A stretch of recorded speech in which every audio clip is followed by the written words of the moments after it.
Winter, the season of snow boots and puffy coats. It's prime time for Hugh. But winter is changing. The winters for our children's children are going to be a lot different than the ones that our parents experienced. Different how? Warmer.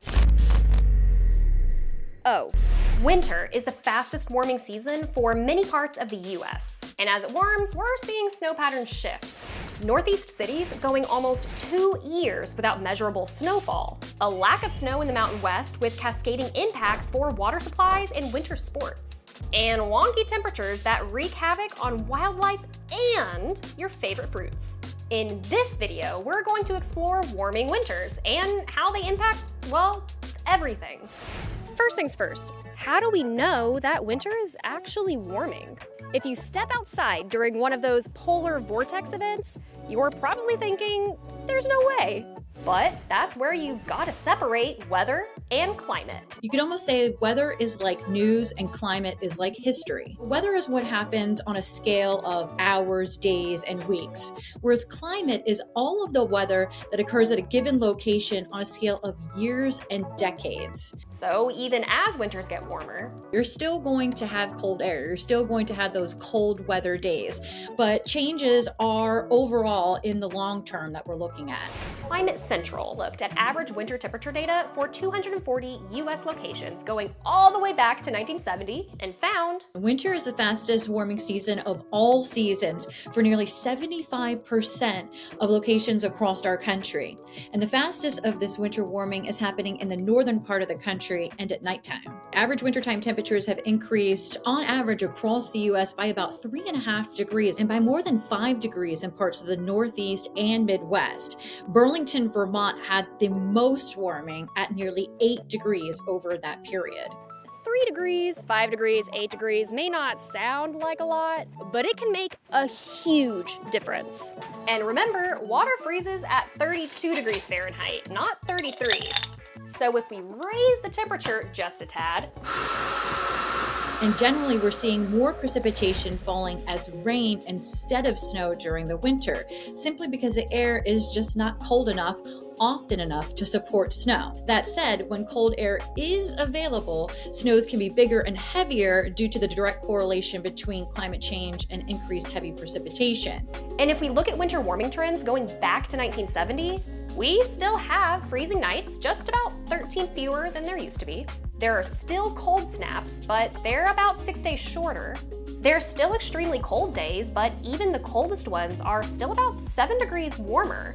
And the snow? Climate change is affecting the timing, the location, and the amount of snowfall, something that's especially impacting the snow on the ground in the mountains. In regions like the western US, slowly melting snowpack delivers fresh water to rivers and streams throughout the year. But as the planet warms, the snowpack is shrinking. Climate change is decreasing snowpack, as well as contributing to earlier snowmelt and stream flow, and this is a big threat to western water supplies for homes and businesses. Think drinking water and crop irrigation. It could also jeopardize power generation at hydropower plants. And of course, those snowy peaks are famous for something else. Warming winters is impacting almost all outdoor winter sports. That's Dr. Mackenzie Skiles. She studies snowpack and advises the nonprofit Protect Our Winters. More variable winters, less consistent snow cover, and just generally warmer temperatures is impacting lower elevation sports like cross-country skiing and high elevation sports like downhill skiing or snowboarding. Poor conditions on the slopes, paired with a shorter snow sports season, and the need to make more snow, are all dealing a heavy financial blow to the $20 billion winter sports and tourism industry. Yeah, there are entire economies that rely on winter sports, and that could range from mountain town economies that depend on ski resorts, even periodic winter events that come to towns that bring in a lot of visitors and tourists to see those events. Athletes are impacted, but it's not just the athletes, it's the whole support system of those athletes and those events. Speaking of athletes, meet Jared. I'm a 2022 Olympian in the sport of Nordic combined. It's like growing up, you go to compete in winter sports and there's snow everywhere. And now sometimes the cross-country course was just a little ribbon of snow. So we're still competing on snow, but it feels less and less like you're a winter athlete. I think professional organizations that organize the sports, including the Olympic Committee, they recognize that winter sports are at risk. Consistency of those venues is at risk, and they're starting to try to figure out how to handle that and what winter sports is going to look like in the future. The economic losses from warming winters aren't isolated to the snow sports industry. Here's how farmers are taking a hit from warmer, shorter winters. Welcome to Georgia, the peach state. But back in 2023, there were no peaches to speak of. Peaches are one of those fruits that need a certain amount of chill hours, where temperatures are below 45 degrees Fahrenheit. The chill hours really set the way that the trees bloom. If they don't get enough cold hours, then they get confused because they don't really know when it's time to bloom in the spring. But in 2023, Georgia had topsy-turvy winter temperatures that left peach trees a little bit confused.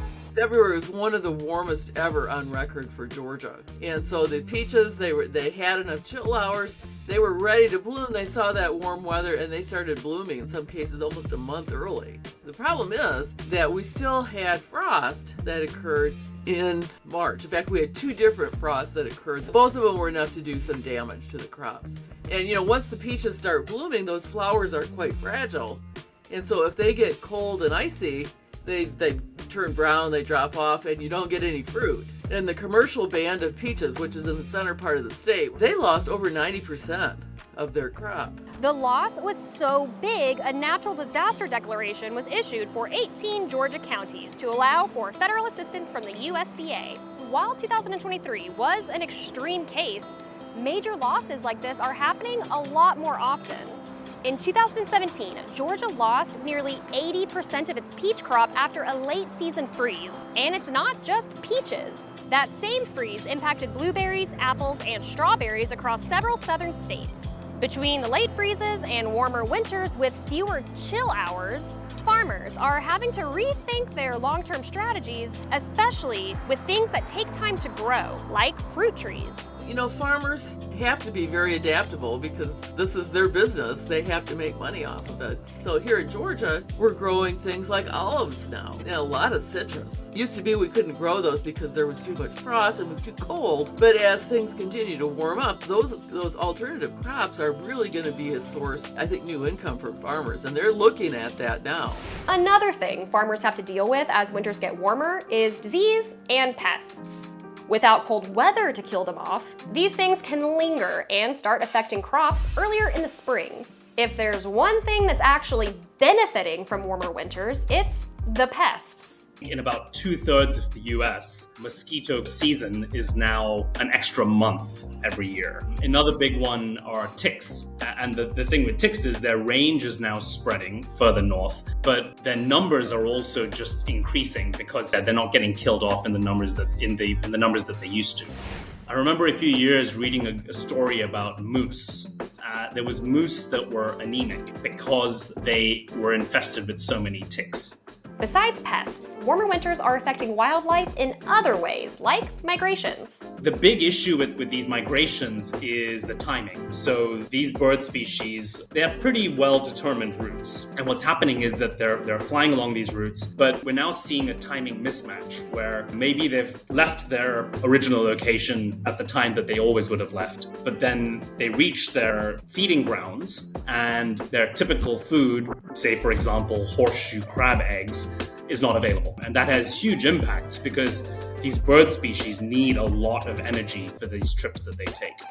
And certain species that have spent centuries developing adaptations for long, snowy winters now find those traits less helpful. Some of the examples are species that they have white fur and they're very well camouflaged in that habitat. But now, because of warming temperatures and also changing precipitation patterns, there might not be as much snow or ice as there used to be. And all of a sudden, they're not as well adapted to that habitat. You're also seeing species that hibernate for a period of time every year. But because of this warming temperature, their hibernation periods might be changing. and all of a sudden they'll emerge from their hibernation, but the food that they're expecting is not available. The good news is animals can adapt. They can change their overwintering strategies like migration and hibernation to adjust for warmer winters. The question is, can they adapt fast enough to keep pace with how quickly the world is warming?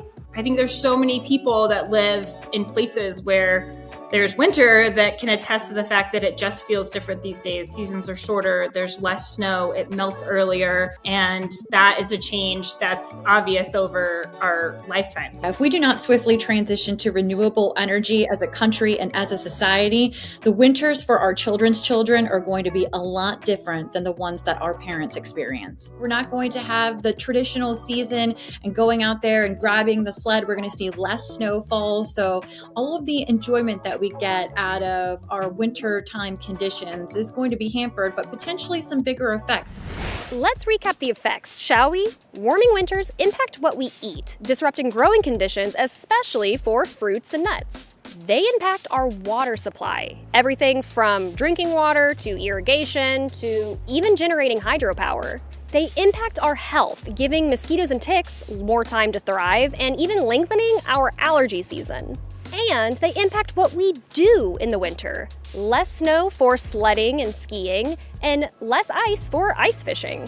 And this list is by no means comprehensive. There are at least a million little ways that a warming winter can have cascading impacts on our lives. And the only thing we can do, besides reduce our emissions, is to adapt.